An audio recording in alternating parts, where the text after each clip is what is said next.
You've developed this way of coping. You develop this mindset. You develop this way of protecting yourself. When the Lord is going to ask you to let that go too. He's going to show you yourself and ask you to let it go. Because you can't love somebody guarded from things that they haven't done to you because other people have. When you are wanting the Lord to bring you a spouse, you're in a situation where you're like, okay, Lord, I'm going to give this out to you. We're going to do this your way. I'm surrendered to your process. And the Lord starts rebuking you because he does that. And people who feel like they never get rebuked and they're always right, they don't listen to God because he's always right. And when you actually listen to him, he's going to show you where you're wrong. The Lord isn't shy about letting you know that you've messed up about stuff, because it's not that he don't care about your feelings. He wants you to be in alignment with him. That's his primary goal. When you say, Lord, I'm giving my life to you, I'm surrendering to you, I'm giving it to you, I'm going to do this your way, and I need you to take hold of this in anything. That's your desire to be in alignment with him. And all of your ways that are not of him, he will show you them. Everything that you're doing, your mindset, your behavior, that is not what he wants you to be doing and how he needs you to be, he will show you that. That was the first thing he did for me after I surrendered, after I actually did it. And some of the stuff that he showed me was, about my passive aggressiveness, about my pettiness. So I'm not fully a tit for tat person, but I am in a way of like, okay, maybe one time you acted like this was a mistake, but if that's a pattern for you, then it's like, okay, well, we just act like that now. Oh, that's how we act? Like, and I have learned that you can't allow other people's actions to dictate yours. But that's not what culture says. Culture says that we match energy. My passive aggressiveness is, oh, I feel like I can't express myself to you about what you did that I didn't like. So I'm just going to be mean. Until you ask me or beg me to open up to you. And then everything that I was holding in comes tumbling out. That's not healthy. But that was a coping mechanism I had developed. Another thing that he showed me was that this goes with passive aggressiveness too, but this is directly contrary to what the word of God says. And some people don't like this, but whatever. If you love somebody and you are aware that their only means of physical connection is supposed to be through you, you cannot use that as a weapon to hurt them. So because I'm hurt and I don't like the way that you're treating me or how you've made me feel, which even if I have a right to feel that way, because it's not a lie. Like, the stuff you're doing is wrong, but again, this is part of matching energy and being petty, but because I feel like I'm right, I feel like I have to get you back in a way so that maybe you'll stop. Like, my intention isn't just to hurt you just so that we can both be hurt. My intention, and it sounds crazy, is to hurt you in a way so that you'll stop hurting me. You don't give me affection and like that's what I need. Well, don't come to me for sex. Just because you want it, I'm just supposed to do that now? No, I got an attitude now. Come back some other time. That would be a coping mechanism of mine. In my marriage, which was a problem because the word of God says that you're not supposed to deny your spouse. Now, here's the thing that we tend to miss, because a lot of women gripe about this part, but we got to check our lens. This is a Christian marriage. This is a marriage that both people are submitted under God, and he brought it together in that way. That's who he is speaking about here. Not the mess that you brought together and pull God into. I would say all the reasons that you would be denying your spouse would probably not exist in this marriage that you were actually submitted to the Lord to before he brought y'all together. The marriage that he intended for married people to have. So in that lens, why would you be denying your spouse? Like, don't do that. You're mad at him, okay. You'll not be mad at him in a minute, and maybe y'all having sex right now will help y'all not be mad at each other, because sometimes we get mad off of foolishness. But we're not talking about an abusive spouse. We're not talking about a neglecting spouse, because those things don't actually come from the kingdom marriage. They shouldn't. And that's who the Lord was speaking to. Those marriages that have him as the rock of their foundation. So since that was not the marriage I was in, and I was in a marriage with somebody who neglected me but still wanted sex, there were times I did not want to have sex with you. You don't make me feel important or loved or desired. You spend days and days of me not feeling important enough to interact with, but now you want to have sex with somebody, so you come to me. I don't want to have sex with you. Okay. But the Lord would not allow me to have a mindset like that carried on into a marriage that he has for me. So he had to clean that up on me. That is not how you handle things. That is not. So I'm going to trust that those problems won't arise, but it's not the problems per se. It's the mindset that came from the problem. You do not use sex as a weapon. And you also don't use sex as a weapon in that way of, oh gosh, it just made me think of Jody and Baby Boy. You don't use sex as a weapon in a way of, oh, this is how I disarm my spouse. I don't want to talk to them like something has upset my spouse and they want to speak to me about something that I might have been wrong on. But instead of having that uncomfortable conversation and actually resolving our issues, let's just have sex and allow for our endorphins to make us forget that we are mad at each other. And let's move on from it. That's also using sex as a weapon. It's manipulative, either way you put it, in either situation. Okay, so that was a mindset of mine that needed to be corrected. The other thing is, I was able to see something and I was like, oh, I do that. I had to just, swallow that pill and be like, okay, Lord, you're showing me that this is not good. I need to let that go. I also used to put other people over my relationship. Like I have explained many times, I had several people in my circle that I was actually close to and had meaningful relationships with them. So when I would have a romantic relationship, I'm not saying that they had to play second fiddle to my friends, but my friends, if I had to put a hierarchy of things, yeah, my friends might be up kind of high. It might depend on the situation. And that was another long-term relationship I was in. That was one of their biggest complaints about me. He felt like I chose my friends over him. And there were reasons for that. Let me just say that. But I'm not excusing myself. We are talking about a boyfriend. So in a marriage, that would never work. And the Lord had to make me be clear on that. Like, no, after me, it is your husband. It is not your family or your friends. After me, it is your husband.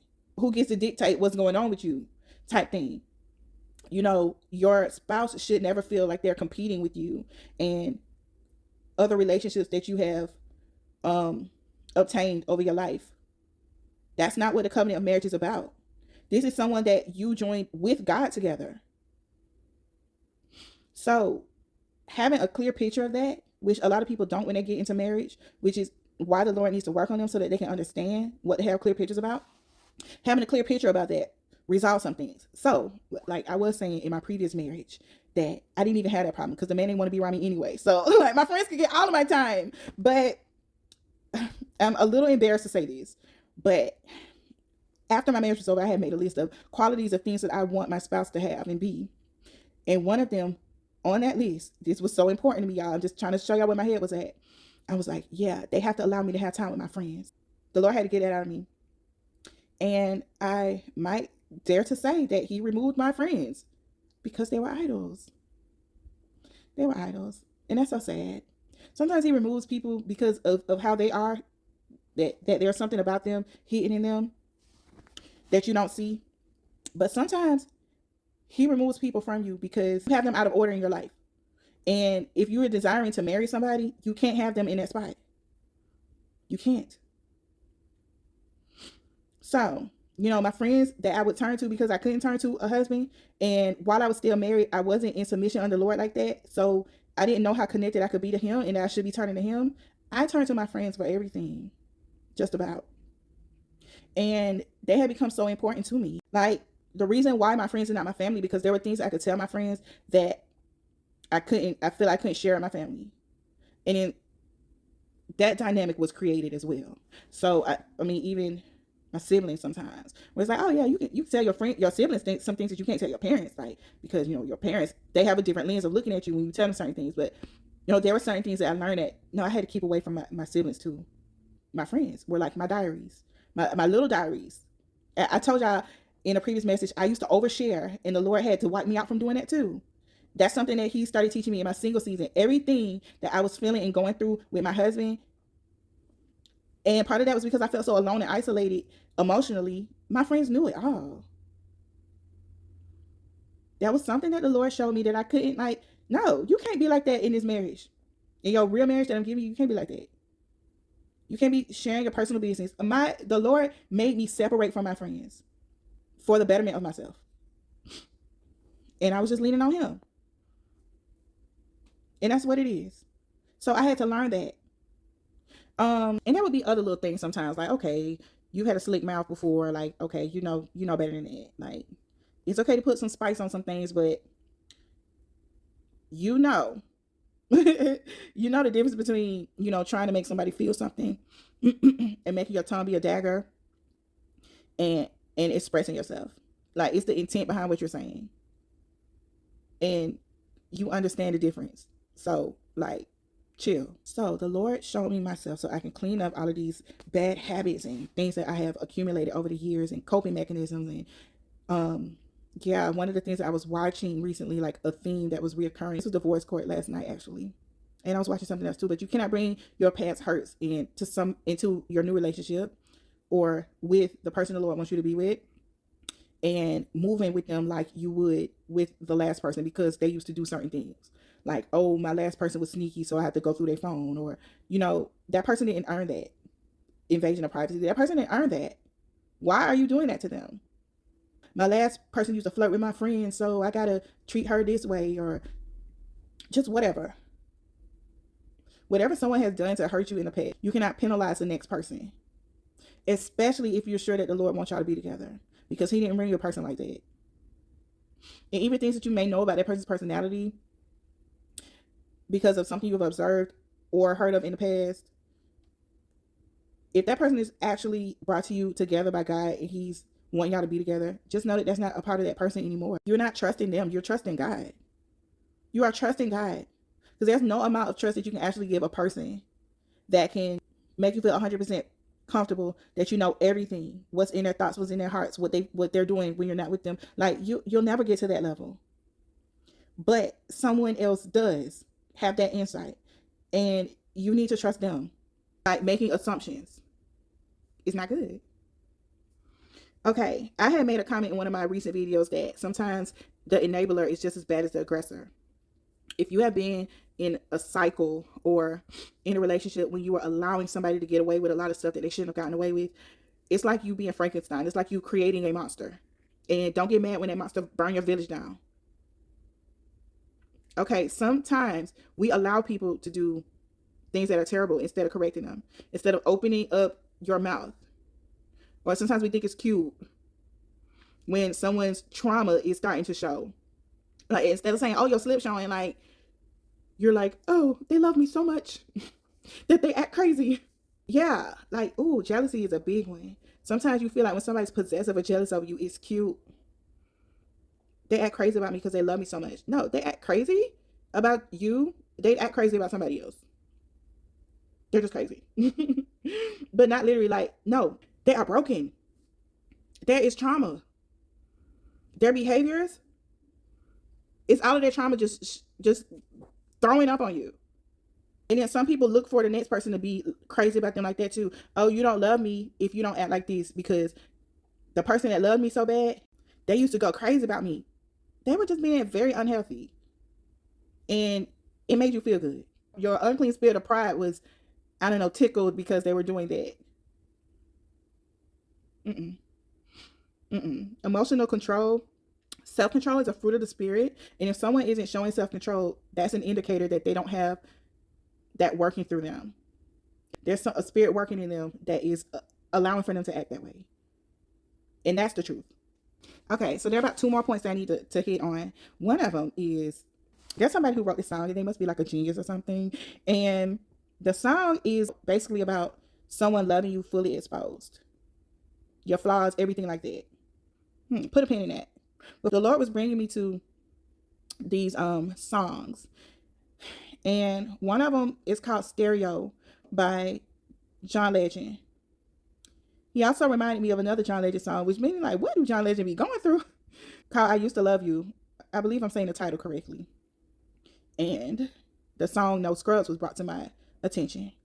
Let me say this, and this can be for women too, because we live in an age now of, what does she bring to the table? Like, I'm just say it clearly. We live in an age of men that are kind of sorry, in the sense of they're not providers for their home.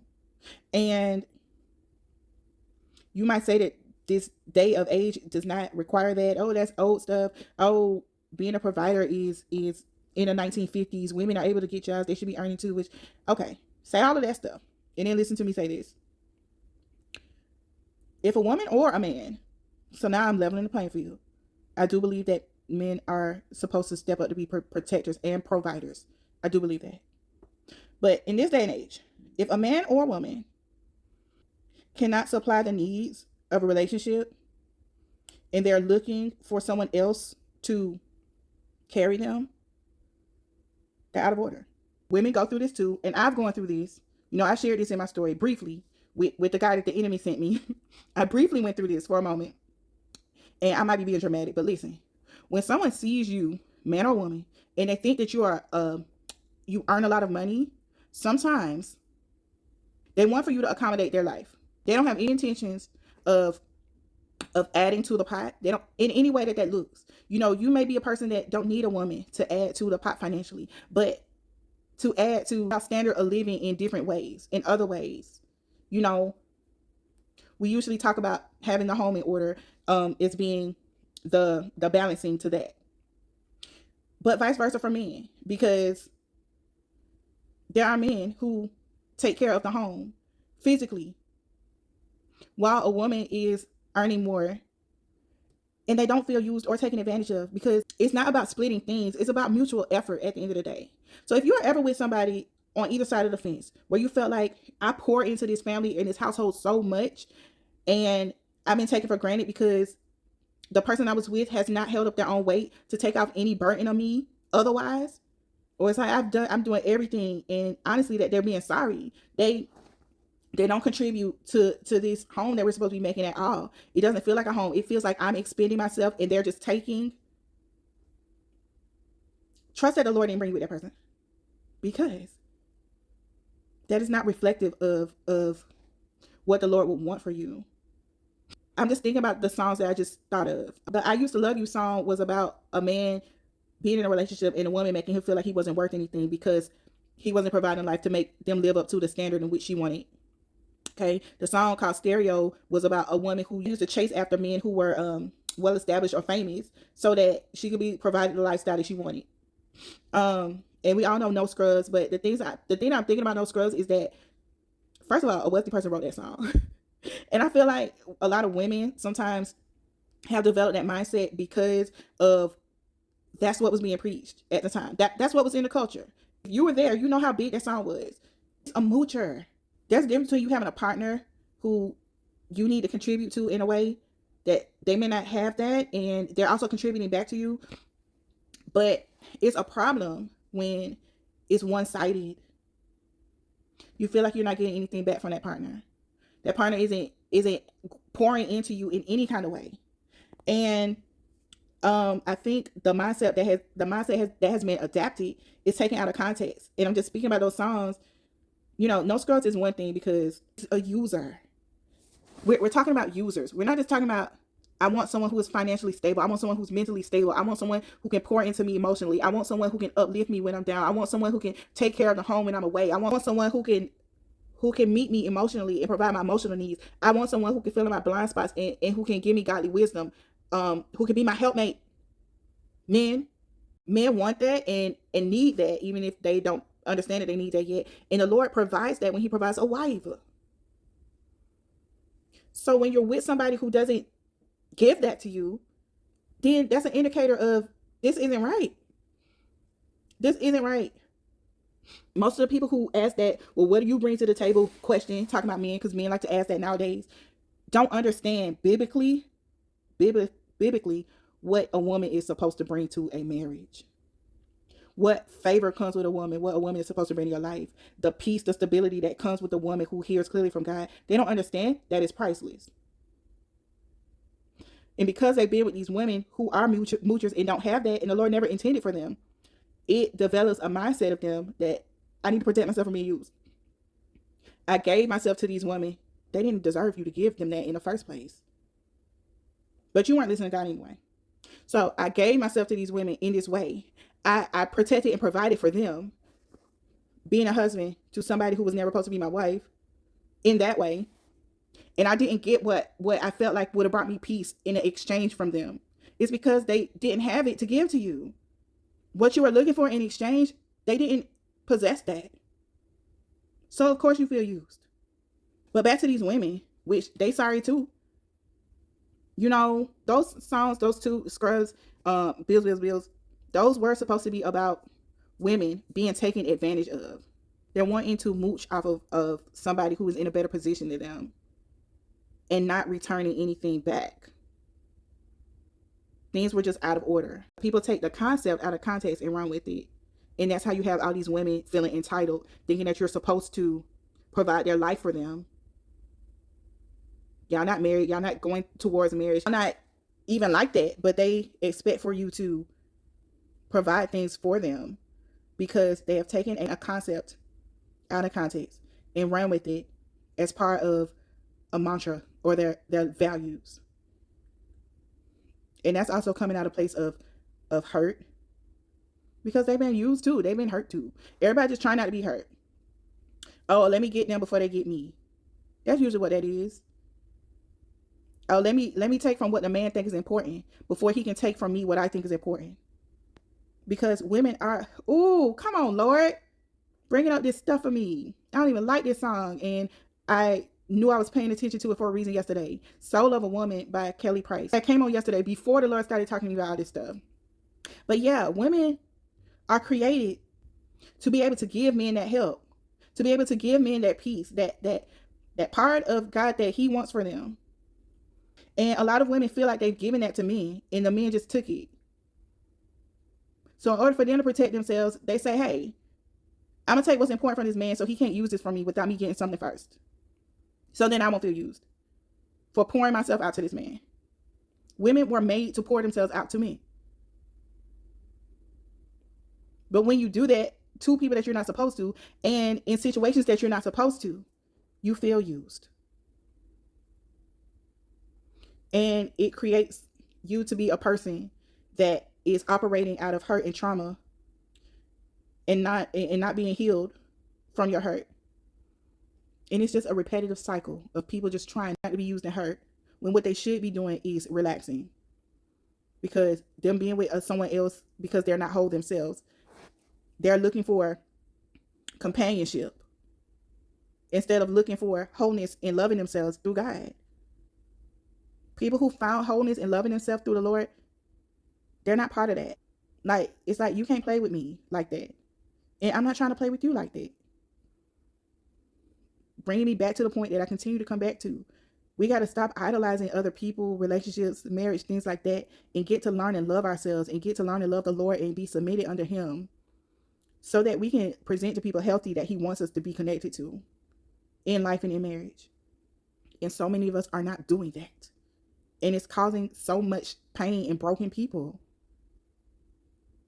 who just want to be free, but they're not doing what they need to do to be free. Okay, so I'm gonna take this pen out. So the song that I was speaking about, the songwriter had made a song, and you know, the way he explained it, he was like, he asked a woman to think of what her exes would say about the things that they didn't like about her, and they created a song. And the point of the song was to say, you know what, these are the flaws, these are the things that people don't like about me. I just want somebody who will love me with all of this, will accept me fully exposed, and love me through it.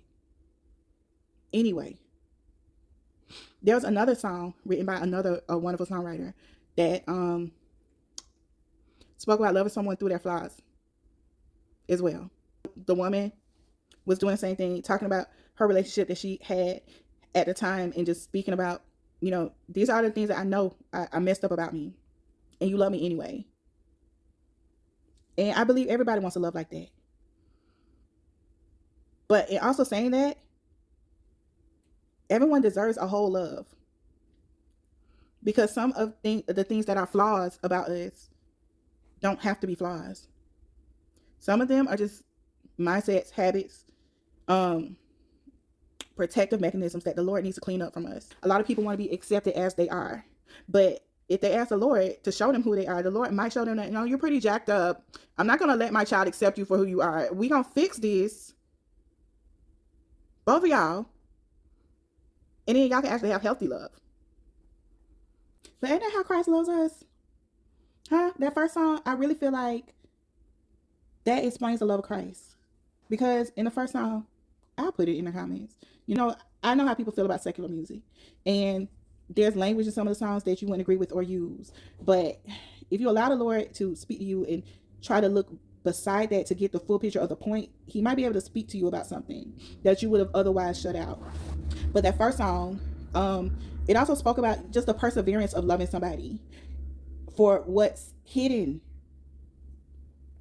within them, seeing like who they truly are, other than what's on the outside, other than, what's readily exposed.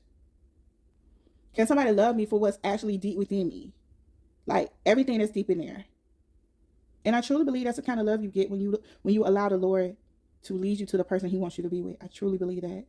When you've developed walls, you have walls up, that person knows how to break those walls down for you. That person knows how to reach that spot that's the most tender in you that you don't expose to other people. Because the Lord has shown you who they are for real. When the Lord wants you to be with somebody, he shows you who they are as he sees them. I'm finna cry. Lord, I don't want to cry. Please, I don't want to cry. He shows you who they are, the way that he sees them, for who he knows they are. Not for all the stuff that they developed and brought onto themselves as they've been living, the mistakes that they made as they've been trying to navigate through life. That's not what he shows you. That agape love, he shows you what he loves about them. And he grows that love for that person in you. He grows it. He allows you to feel it. He allows you to see them in a way that other people, they don't even have the capacity to see them in that way because they're not looking through the eyes of God, through his heart. This is why things don't work correctly when you're not getting the Lord's best for you. Because some people are married to people that the Lord is blessing and turning into it. It's hard when you're already married to that person before they become who they are meant to be in Christ. But I just want to say that if you're watching and the Lord has confirmed that you're supposed to be that person that you're with and things don't look right, as long as y'all, become a one accord and submit to God, allow him to keep working on your person. Long suffering is the fruit of the Spirit. It just means you persevere. Because that's what he does with us. He knows the end of the story already. So he gives you the chances to submit to transformation. Because he sees you in a way that you don't even see yourself. Other people don't see it. But he will allow that person to see it. And that'll be why that person does not give up on you. I want to talk about another song that he showed me yesterday. But before I talk about that, Living Single was my show last night. I went to sleep to. And it played all night long. My eyes was closed. I was still in my bed, but I was fully aware of what was going on around me. I was in my head. I was just thinking about stuff.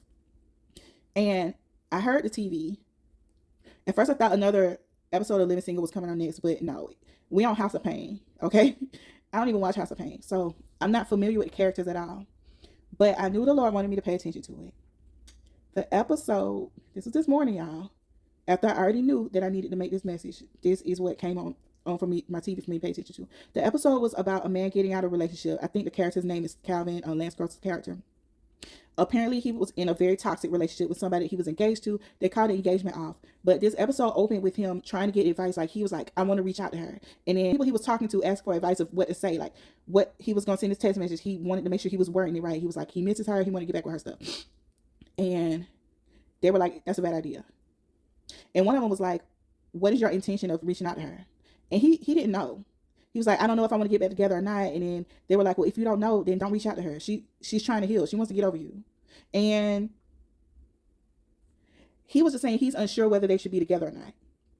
So he wants to reach out to her to, I don't know, open back up interactions with them so that he can find out, because he still wanted to be with her. He thinks. He said, how can I be sure if I still want to be with her if we can't talk? And they were still like, no. So then he didn't take the advice. He sent a message anyway. The woman and her dad reached out to his dad to have him tell Calvin, like, she doesn't want to talk. Stop reaching out to her. It's over.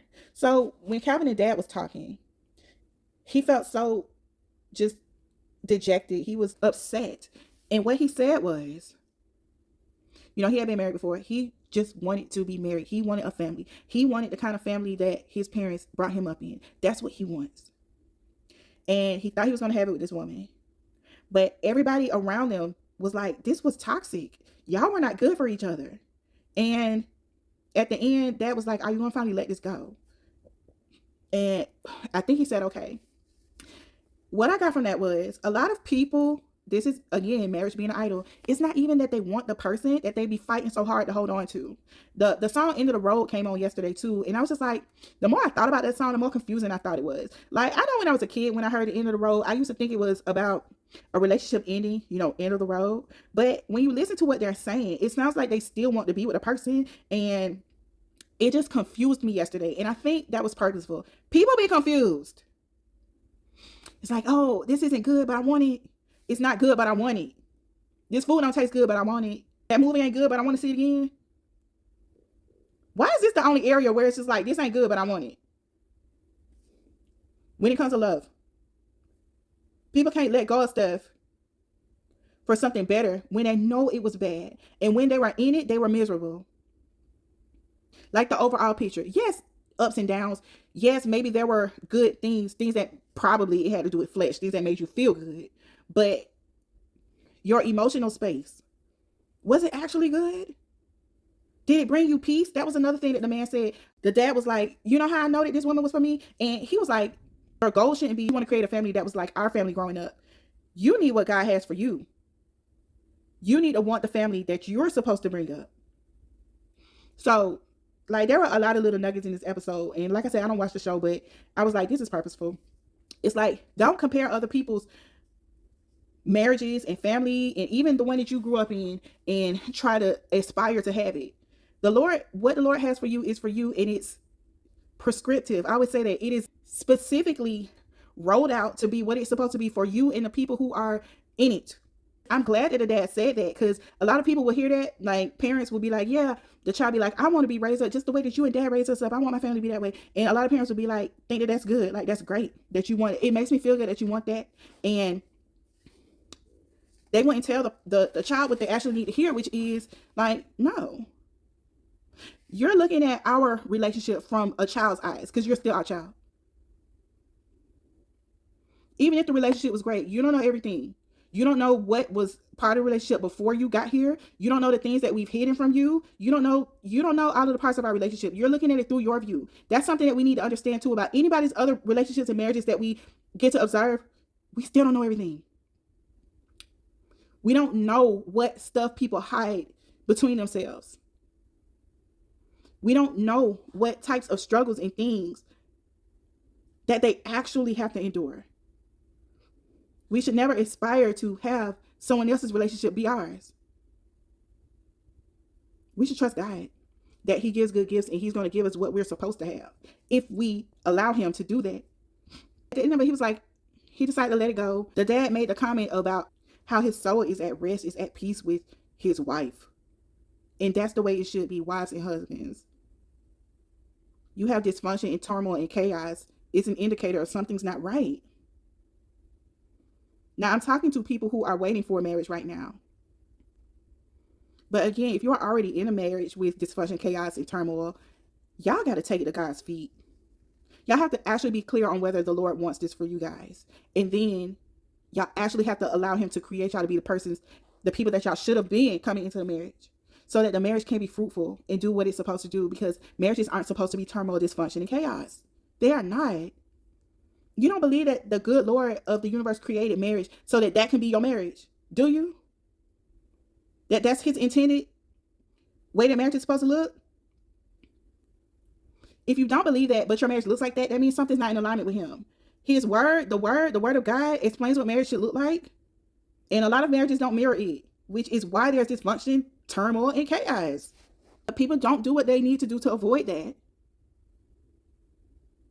But anyway, those who are desiring marriage, it's very important for you to understand that when you don't have that peace, it is not time. Even if you feel like you've connected and came to the person that you feel like the Lord wants you with, he's not going to bring you into a marriage of a partnership, a relationship that's already in dysfunction. That's an indicator that they don't have God in it yet. We are not people who are loving in the way that God showed us that we're supposed to love when trying to bring this together. There's still some processing and some submission that needs to take place for you guys to become the whole people in Christ that y'all need to be before you bring in the institution of marriage under him. All right, so the last song I want to make mention of, which is what I was talking about at the beginning of the message. I'm like, Lord, if this was your way to show me that I needed to speak about this, like, because you have done it a different way. A song that came on yesterday was I'm So Into You. And I'm speaking of the fabulous one, not the one with Tamia by herself. But there was a part that stuck out to me specifically yesterday when I was listening to it. He said something like, "You love my smile no matter how chipped my tooth is." His tooth was chipped. It was junky too, but it was chipped. Right? That line kind of goes into the theme of what I was saying about the two songs, Naked and Flaws and All, that I was referring to earlier. But look at how I woke up this morning. Y'all see that? Y'all see that? I have been trying not to smile big this whole time because as I was getting ready to start this video, I didn't even notice it when I like brushed my teeth. When I was finna start this video, I looked at myself. I was like, Lord, what is happening? What happened? Y'all, my tooth is literally chipped. And I don't look like it. But that just messed me up in the worst way possible. Because I got these two bottom teeth. Obviously, y'all have seen them as I've been talking. Obviously, that throw everything out of alignment in my bottom jaw. To me, it makes it look like all of my teeth are crooked down there, but they're not. There are two that I messed up because I stopped wearing my retainers years ago. My top teeth, though, have always been like my rock stars. I get compliments on my smile all the time. When people compliment my smile, it then makes me feel insecure. I'm like, oh, they're really looking at my teeth because I know my bottom teeth are crooked. I'm like, oh no, people be watching my teeth, bro. And like, Lord, what happened? I know what happened. But it's just like, oh my gosh. Now something else going on with my teeth. That's why I was like, Lord, if this was your way of showing me that I need to speak about this, there had been another way. You can literally look at my video from yesterday and see that this space right here wasn't there. There was another little chip that I did, and this is completely my fault. Let me say that. But I'm just like, wow. But you know what? I need somebody that's gonna love my smile no matter how chipped my tooth is. I guess I have to say that now. Like, Lord, like I don't want to be self-conscious about my smile. So I'm just going off on a little caveat right now, but I'm gonna get back on point. How did this even happen? A week ago, let me just say this. I be doing stuff I shouldn't be doing. I know I shouldn't be doing it. It had to be maybe 5 or 6 years ago. So I used to do hair, and I was doing a sew-in, which for those who don't know is when you install weave with a needle and thread. And I was pulling the needle through, and it got stuck. And I be feeling like my teeth can do all things sometimes. My mama warned me not to be opening stuff with my teeth and just all that stuff, when I was younger. But in that moment, when the thread couldn't come through, I was like, oh, my teeth can get a better grip on that. So I bit down on it and pulled the thread, and it worked. But it also left an indentation in my tooth, which made me sad. I was just like, oh, well, my two front teeth are not as nice looking as they were before, but it was a very little nick. I felt like it wouldn't be that bad. Even though I noticed it, I feel like maybe other people don't really notice it. But if you see my teeth in any of my previous videos, like, you will see a little nick in that tooth. Well, last Saturday, I felt like my tooth could do all things again. I was at a macaron shop, and there was this one flavor of macaron that I was curious about. And the lady was trying to explain to me the flavor. She was like, I can let you taste one, but it's frozen. And I was just like, okay. She gave me this frozen macaron. And like, I knew I shouldn't continue to bite down onto it. But she was watching me, and I had already like committed to it. Ooh, Lord, you are speaking, Holy Spirit. You are speaking, because this is something. Ooh, I'm gonna pull this in. I had already committed to doing it. So I bit into it, and she was watching me. So I felt like I had to follow through. So as hard as it was, I bit through that thing. A little piece came out. She was just like, you know what? She noticed how that didn't really help. I couldn't really taste it. And I was just like, ugh. Okay, so I'm gonna just stop the story there. That was a week ago. And after that, like, I didn't see nothing wrong with my teeth. And then this morning, today, a whole week later, apparently whatever part of my tooth that I messed up even more from biting in that macaron, it decided to give up today. This is what my tooth is like now. A bigger crack. So what I just got from that as I was talking, some people feel like once they make a decision, even though they know it's not good for them and they shouldn't be doing it, even though somebody has told them they've gotten advice before that they know was correct in the past, that hey, you probably shouldn't do that, then they start to do it again.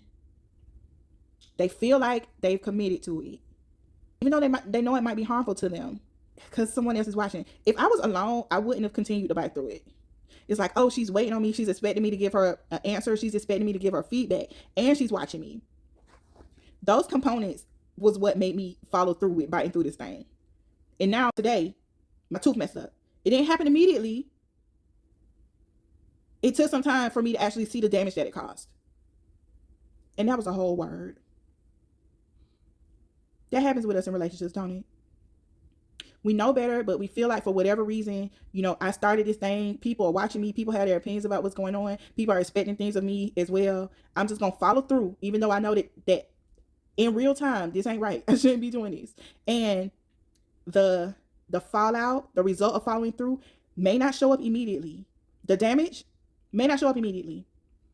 For you doing and moving forward with the thing that you saw brake lights in front of you, you should have stopped. But you continue going. And eventually the damage is showing. Wow. All right. This has been a long message. I don't think I ever finished talking about end of the road, but I'm just playing the words in my mind. We belong together and I know that I'm right. Why would you play with my heart? Why do you play with my mind? Do that sound like people who belong together? Your heart is broken because of what you thought would have been, but it was no good for you. Let me keep thinking. At the end, he was talking about, I know about that other guy, but I didn't care. You just don't understand how much I love you, do you? I'm here for you. No, you don't love that girl. You just don't love yourself yet. So you thinking that girl being with you, it validates you. It makes you feel loved because you don't love yourself. And you're not allowing the Lord to love you. Don't let go. He said he was lonely. This is a mess. And people love this song. This is toxic. This time instead, just come to my bed. This is just kind of like confirming everything that I done talked about. Making sex wipe away our problems. Why would you be like, this time instead, come to my bed? Why would you say that? Is that going to stop her from cheating on you? Is that going to stop her from messing over you? It's that song has never been cringy to me, but right now in this moment, it is. Right now in this moment, it's cringy to me. Although we come to the end of the road. Although we come to the end of the road, I know I just can't let go. No. I forgot the words. I know I just can't let go. Although we come to the end of the road, I know I just can't let go. No. You come to the end of the road. Let go. Let go. And let God. Let go and let God. Which it's all coming together. That's tying in about the conversation that I said the character Calvin was having with his dad. This is not right for me, but I'm lonely. Type stuff. I want to be with her. It's not even that you want to be with her. Your chips was in. You had committed to this. And that's why you want it to work. You want to see it through because you think the result is going to be something good, but it's not. And the fruits of that are showing already. Of what y'all have had together, the fruits of that is already showing. It's so hard for us to let go of people or the idea that came along with that person. You thought that was going to be your forever. You thought this was going to be your last one. You thought, especially since you know that you've been praying to the Lord about a spouse, you thought this was it, and it's hard for you to let go, but you got to let go. There are a lot of different ways that Holy Spirit could be speaking to you through this word, depending on your situation. Again, he might be talking about something that you've already gone through, that you may be getting some revelation or some confirmation about through some of the things that I've said in this message, or he might be giving you directions of something that you're dealing with right now, or he might be wanting you to take this into your future, like of something that you need to remember of how you need to conduct yourself when it comes to moving forward in love and relationships, and seeking marriage. So make sure you look at those resources in my comments, especially the first sermon that I'm going to pin. But wow. I'll go ahead and post those songs, see if there's anything that speaks to you through those songs that I made reference to. But yeah, y'all, the Lord is trying to help us do better. Oh, my tooth is chipped, y'all. That's crazy. But that's all I got. I've been wishing y'all the best. If there's someone that you like have to honestly let go of, or if there's some looking back into the way that you contributed to things being negative, do that work. You know, ask the Lord to heal you of the mindsets, the habits, or the things that you've done to cope with the things that you've been through, so that you can present as a whole person to your next person, and not have them account for the sins of the people who came before them and hurt you. Also, make sure that you are, you know, submitting, just letting the Lord do his thing. This is part of his process, is cleaning you up and creating you to be the person that you need to be for your person. The power of letting go. Like, that sermon was really good. Once you completely get the thought of something possibly maybe working out of your system, like, you are free. You are free for your next to come and be good and be something good for you. Let people love you and let the Lord love you, and let the Lord love you through your person.